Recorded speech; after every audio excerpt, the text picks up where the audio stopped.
नमस्कार दोस्तों, stock market studies में फिर से एक बार आपको बहुत-बहुत स्वागत है। तो आज मैं फिर से आपके सामने कुछ इम्पोर्टेंट कंपनी के अपडेट्स लेके आया हूँ। तो इस वीडियो को ध्यान से देखना और लास्ट तक ज़रूर देखना, क्योंकि इस वीडियो के अंदर मैं बहुत सारे एक्स्ट्रा डेटा अपडेट आपके साथ शेयर करूँगा, जो डेटा के माध्यम से आपको पता चलेगा कि कंपनी का अभी सिचुएशन क्या है, अभी कौन-सा दिशा में वो जा सकते हैं। तो ऑब्वियसली टेक्निकली चार्ट पैटर्न्स भी आपके साथ शेयर करूँगा। तो इस वीडियो को ज़रूर लास्ट तक देखिएगा और अभी तक अपने चैनल को सब्सक्राइब नहीं किया तो ज़रूर सब्सक्राइब कर लीजिए और अभी तक अपने टेलीग्राम को ज्वाइन नहीं किए, वो भी कर सकते हैं। पहले से आपको अपडेट और इन्फॉर्मेशन चाहिए तो आप जाकर ज़रूर ज्वाइन कर सकते हैं। तो सबसे पहले जो कंपनी है यहाँ पे, उसका नाम है कैंपस। देखिए कैंपस एक्टिववेयर जो एक मतलब फूड इंडस्ट्रीज के ऊपर बिलोंग करते हैं। तो जितने सारे फुटवेयर मतलब लेदर्स कंपनी है, फुटवेयर कंपनी है, तो उनमें से इस कंपनी का रैंकिंग टॉप 4 में देखने को मिलेगा। तो कंपनी में कुछ पॉइंट्स खास प्लस है, कुछ पॉइंट्स वीकनेस भी है।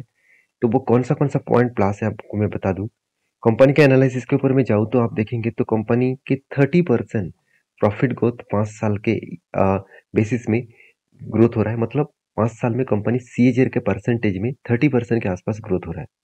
उसी हिसाब से अगर आप देखो तो कंपनी के कॉन्स के बारे में, कॉन्स आप देखेंगे, stock is trading at 15.9 times it's book value. मतलब बुक वैल्यू के 15.9 टाइम्स के ऊपर कंपनी ट्रेड कर रहा है, तो वैल्यूएशन थोड़ा सा ज़्यादा है। उसके बाद ये भी बताया जाए कि आप देख सकते हैं through the company is reporting और साथ ही साथ रिपोर्टिंग जो मतलब repeated profit it is not paying out dividend. तो मतलब कंपनी डिविडेंड नहीं दिया, इसी के बारे में बातचीत किया जा रहा है। तो कंपनी के डिविडेंड पे आउट के बारे में बात करें तो जीरो डिविडेंड। इसका मतलब कंपनी अच्छा खासा प्रॉफिट करने के बाद भी कंपनी डिविडेंड नहीं दे रहा है और कंपनी धीरे धीरे करके आगे बढ़ रहा है। कंपनी के जो प्रोडक्ट है आप यहाँ पे देख सकते हैं। फुटवेयर के जो प्रोडक्ट है like running shoes, walking shoes, casual shoes, साथ ही साथ जो फुट मतलब फ्लोटर्स है, साथ स्लीपर्स है, तो फ्लिप फ्लॉप जो है, इस तरीके से सैंडल, इस तरीके से प्रोडक्ट्स को कंपनी बनाते हैं। और सबसे बड़ी बात है कंपनी का जो मार्केट शेयर है, आप देखेंगे ओवरऑल कैंपस जो है इंजॉय करते हैं ओवरऑल इंडियन मार्केट को 17% मार्केट शेयर लेकर। तो 17% मार्केट शेयर इसी कंपनी के पास है और कंपनी अलग अलग कैटेगरीज के हिसाब से आगे बढ़ रहा है। और सबसे बड़ी बात है कंपनी पैन इंडिया में 425 डिस्ट्रीब्यूशन नेटवर्क है। 28 स्टेट्स में कंपनी काम कर रहा है। 650 से भी ज़्यादा सिटीज़ के ऊपर है और 20,000 से भी ज़्यादा रिटेल इसका टच पॉइंट है। और कंपनी ये भी बता रहा है कि company D to C online जो बिजनेस है इसका, वो 38%, डी टू सी जो ऑफलाइन बिजनेस है उसमें सिर्फ 7% और ट्रेड डिस्ट्रीब्यूशन के ऊपर 55% कंपनी के चैनल डिस्ट्रीब्यूशन नेटवर्क है। तो कंपनी के जो मैन्युफैक्चरिंग कैपेक्स है वो बता रहा है कंपनी टोटल देखा जाए तो 28.8 मिलियन पेयर्स इस कंपनी इस साल में बेच चुके हैं। तो टोटल 5 मैन्युफैक्चरिंग फैक्ट्रीज है अलग अलग जगह पे और वहाँ पे 28.8 मिलियन पेयर्स मतलब जो मतलब एक पेयर में आपको हम लोग को जो जूता पहनना होता है तो पेयर पेयर वाइज होते हैं। तो टोटल 28.8 मिलियन पेयर्स कंपनी बना चुके हैं। तो कंपनी ये भी बता रहा है कि कंपनी अपकमिंग टाइम्स में the management has budget capex Indian rupees के हिसाब से 100 से 150 करोड़ फाइनेंशियल ईयर्स 2023 और 2024। तो इस सालों में देखा जाए तो कंपनी 100 से भी 150 करोड़ कंपनी कैपेक्स को बढ़ाने वाले हैं खुद के बजट के ऊपर। तो मेरे हिसाब से यहाँ पे अच्छा खासा ग्रोथ और भी आना बाकी है।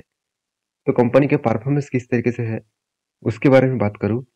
कंपनी का वैल्यूएशन थोड़ा सा हाई है और आरओसी आरओई तो ठीक ठाक है। कंपनी का कर्जा थोड़ा सा हाई है। इनकम अच्छा खासा है कि हाई मतलब 0.50 के आसपास अगर कर्जा होता तो ठीक होता।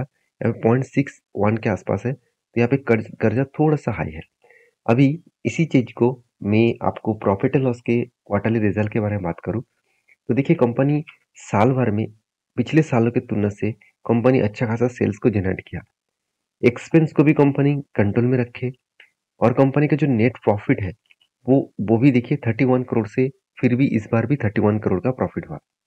तो ऑपरेटिंग प्रॉफिट मार्जिन जो 18% था वो इस बार बढ़ के हो चुके 19%। तो उतना ज़्यादा नहीं हुआ, फिर भी देखिए 2021 में था, सॉरी 2022 में था, 2022 में था 18%, 2021 में था 4%। तो यहाँ पे भी कितना बड़ा गैप देखने को मिला है, आप देख सकते हैं। तो उस बेसिस में देखा है तो इस बार उतना ज़्यादा गैप नहीं है, फिर भी कंपनी थोड़ा सा ज़्यादा तो प्रॉफिट की है, ये बात तो आपको देखने को मिला है। तो कंपनीज की जो प्रॉफिट एंड लॉस है वो आपको साल भर की बात करूँ तो आप देखेंगे सेल्स का ग्रोथ भी अच्छा खासा हुआ, प्रॉफिट का ग्रोथ भी अच्छा खासा हुआ और रिटर्न ऑफ इक्विटी भी शानदार है। कंपनी अभी फिलहाल के लिए लास्ट जो करंट ईयर है, इस ईयर में कंपनी का लॉस देखने को मिला। बाकी पॉइंट ऑफ व्यू से अच्छा खासा प्रॉफिट हुआ और कंपनी इसीलिए शायद सीएजीआर का परसेंटेज में उतना खास रिटर्न नहीं दिया। तो क्या इसकी फायदे के हिसाब से आपको उठाना चाहिए, वो मैं आपको टेक्निकली चार्ट पैटर्न्स में बताऊंगा। उससे पहले देखिए कंपनी के रिजर्व जो है वो लगातार बढ़ते जा रहे हैं, बोरिंग्स भी यहाँ पे कंटिन्यूसली ग्रोथ होता जा रहा है और रिजर्व भी बढ़ा, बोरिंग्स भी बढ़ा और उसके साथ साथ कंपनी का फिक्स एसेट भी बढ़ा। तो हर दिशा में कंपनी का पॉजिटिविटी देखने को मिला है। अभी कर्जे के बारे में बात करूँ तो कंपनी जो कर्जा लिया वो शॉर्ट टर्म के लिए लिया गया है। इसका मतलब शॉर्ट टर्म में कुछ प्रोजेक्ट के लिए कंपनी 155 करोड़ के आसपास कर्जा उठाया है और साथ ही साथ कंपनी का लीज लाइबिलिटी भी है जो 155 करोड़ के आसपास है। एज ए इन्वेस्टर, प्रोमोटर से लेकर एफएसडीएस पब्लिक हर किसी के पास इन्वेस्टमेंट देखने को मिला। अब यही चीज को मैं लास्ट कुछ फ्यू डेज के डिलीवरी के हिसाब से दिखा दूं तो कंपनी के ऊपर देखिए लगातार लगातार डिलीवरी उठाया जा रहा है। इसके पीछे कोई ना कोई तो रीजन होगा, तो वो रीजन एक्चुअली चार्ट पैटर्न है। आप देखिए कंपनी का जो लाइफ टाइम लो है उसी रेंज के ऊपर आ चुके हैं और वहां से देखिए कंपनी कितना शानदार तरीके से एक मैसिव यहाँ पे जाम किए थे और मेरे हिसाब से इसी लेवल को वो फिर से एक बार रिटेस्ट किया। मेरे हिसाब से यहाँ से एक बिग जर्नी हो सकते हैं। तो मैंने आपको पहले भी बताया कि जब तक इस रेजिस्टेंस को कंफर्म ब्रेकआउट नहीं करेंगे तब तक हम लोग एंटी ले लेंगे। तो मैं एंटी जरूर लूंगा, यहाँ पे एक लाइन में ड्रॉ कर रहा हूँ। इसके ऊपर अगर कोई भी क्लोजिंग दे तो मैं जरूर एंटी लूंगा, क्योंकि यहाँ पे एक बार ब्रेकआउट भी कर चुके हैं रेजिस्टेंस को। जो रेजिस्टेंस इसके लिए एक स्ट्रॉन्ग रेजिस्टेंस था उसको ब्रेकआउट भी किया और अभी देखिए उसके नीचे नहीं उसके ऊपर ही ट्रेड कर रहा है। अगर इसको मैं थोड़ा और भी लंबा कर रही हूँ तो देखिए उसके ऊपर ही ट्रेड कर रहा है, उसके नीचे नहीं आया। फिर इस बात को याद रखना कि जब इस लेवल को फिर से रिटेस्ट करके ब्रेकआउट करेगा तो एक बड़ा सा धमाका हो सकते हैं। तो उस लेवल पे मैं जरूर एंट्री लूंगा और मैं आपके साथ शेयर भी करूंगा। नेक्स्ट जो कंपनी उसका नाम है सीडीएसएल। देखिए सीडीएसएल इंडिया के एक पॉपुलर मतलब डिपोजिटरी फार्म है। दोनों ही डिपोजिटरी फार्म है, एक सीडीएसएल दूसरा एनएसडीएल। देखिए ज्यादा से ज्यादा कंपनी आपको सीडीएसएल के ऊपर देखने को मिलेगा, क्योंकि कोई भी अगर शेयर आप परचेज करके होल्ड करते हैं तो वो शेयर डायरेक्टली आपको सीडीएसएल के पास जमा होते हैं। जब आप शेयर बेचेंगे तो सीडीएसएल के पास से आपको बेचना पड़ेगा और आप कहेंगे सर मेरा जो ब्रोकिंग फार्म है, मान के चलिए मैं जीरोधा के ऊपर ट्रेड करता हूँ तो मैं तो जीरोधा के ऊपर ही बाई सेल करता हूँ, तो यहाँ पे सीडीएसएल बीच में कहाँ पे आ गया। देखिए जीरोधा के ऊपर बाई सेल तो आप कर रहे हैं, ठीक है, मगर जो मान के चलिए आप आज आज बाई किया और कल के दिन तक आपका होल्ड है, सेकेंड डे तक आपका होल्ड है, तो वो शेयर जीरोधा क्या करेंगे, डायरेक्टली सीडीएसएल के पास भेज देंगे। तो वो होल्डिंग आपको जब आप बेचेंगे जीरोधा के पास से बेचेंगे तो जीरोधा क्या करेंगे, उससे उसके पास से शेयर लेकर आपको सेल अप कर देंगे।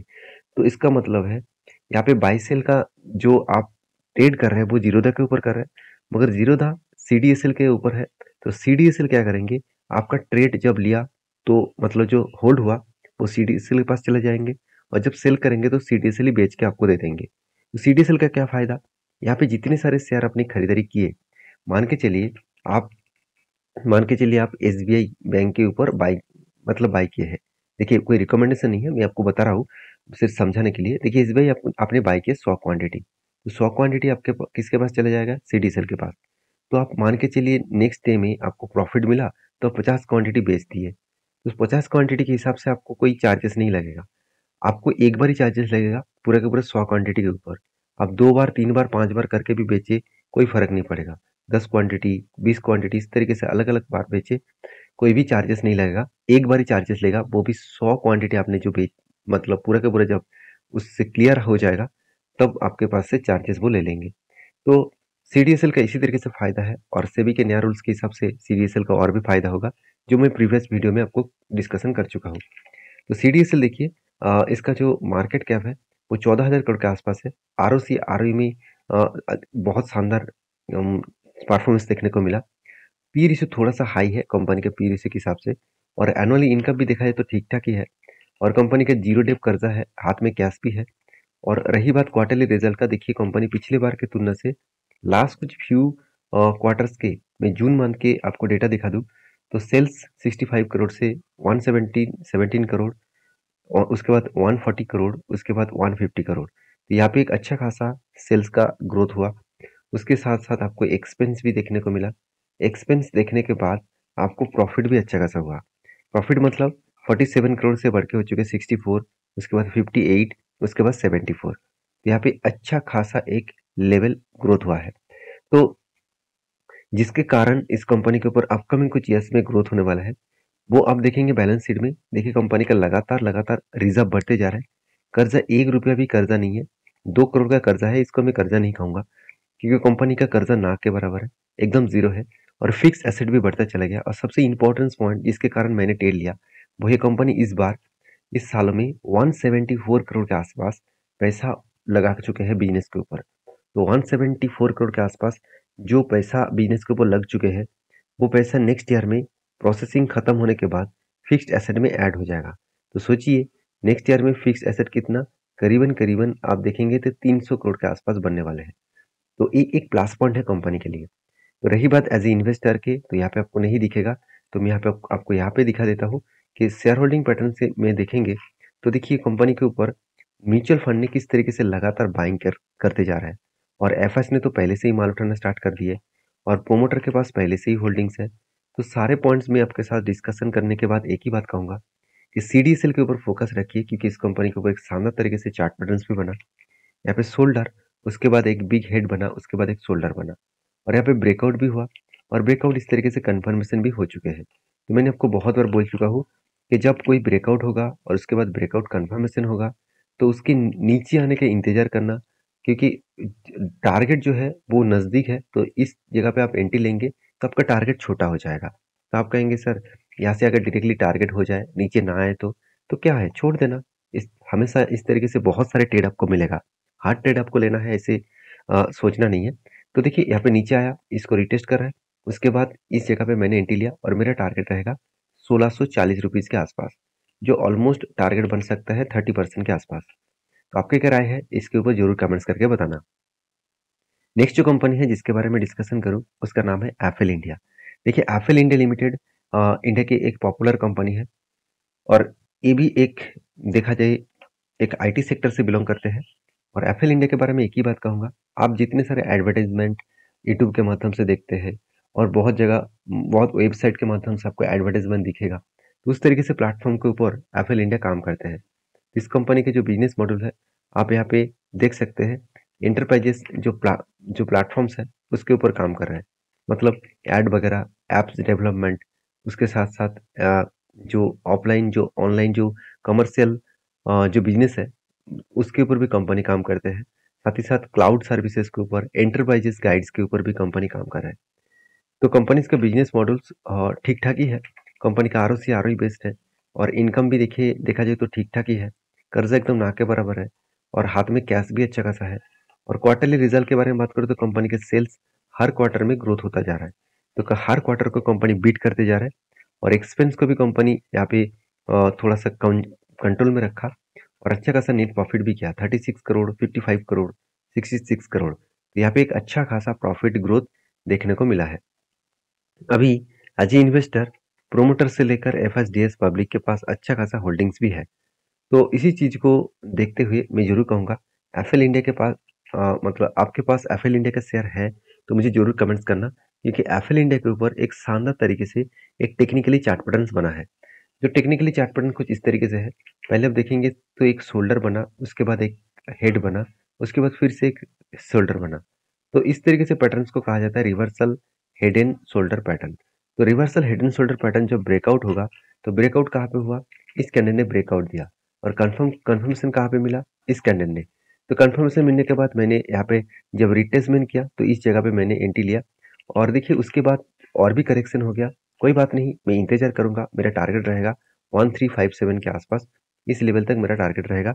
और इस तरीके से टारगेट मैं क्यों ले रहा हूँ, क्योंकि यहाँ पर टोटल जो रेंज है, इस रेंज को मार्किंग करके मैंने टारगेट सेट किया। और यहाँ पे जो प्रीवियस हाई है, इस प्रीवियस हाई के बीच में टारगेट बना है तो हायर चांसेस है उस हाई तक, इस स्विंग हाई तक जरूर वो जाने के चांसेस रहेंगे। तो बाकी आप समझदार हैं, समझदारी से काम लीजिए, इस कंपनी के ऊपर स्टडी करिए, उसके बाद काम करिए। नेक्स्ट जो कंपनी उसका नाम है आरएमसी स्विच गियर लिमिटेड। तो आरएमसी स्विच गियर लिमिटेड जो एक capital equipments capital goods electric equipments बनाने वाला कंपनी है। तो इस कंपनी के बारे में एक ही बात कहो कि कंपनी के ऊपर एक बहुत बड़ा अपडेट आया, वो है बोनस का। हर 2 शेयर में कंपनी आपको 1 शेयर देने वाला है और इसका फाइनल डेट है अक्टूबर 13। तो 13 तारीख से पहले इस कंपनी का आपको बोनस मिलेगा। तो आपको 1 दिन पहले शेयर को खरीदारी करना होगा। 1 से 2 दिन पहले शेयर खरीदारी करेंगे तो आपको कंफर्म आपको बोनस मिल जाएगा। तो आई होप वीडियो में आपको सारी जानकारी मिल चुके हैं। वीडियो अगर अच्छा लगे तो प्लीज़ लाइक करना, दोस्तों के साथ शेयर भी करना। और हाँ, ये वीडियो टोटली एजुकेशन पर्पस में है, कोई भी मेरी तरफ से बाय एंड सेल का रिकमेंडेशन नहीं है। तो सोच समझ कर काम करना। बाकी आप एक बार रिसर्च करके ही सारे डिटेल्स को चेकआउट कर सकते हैं। मिलते हैं नेक्स्ट वीडियो में, तब तक के लिए अच्छे से रहिए, अपने ख्याल रखिए।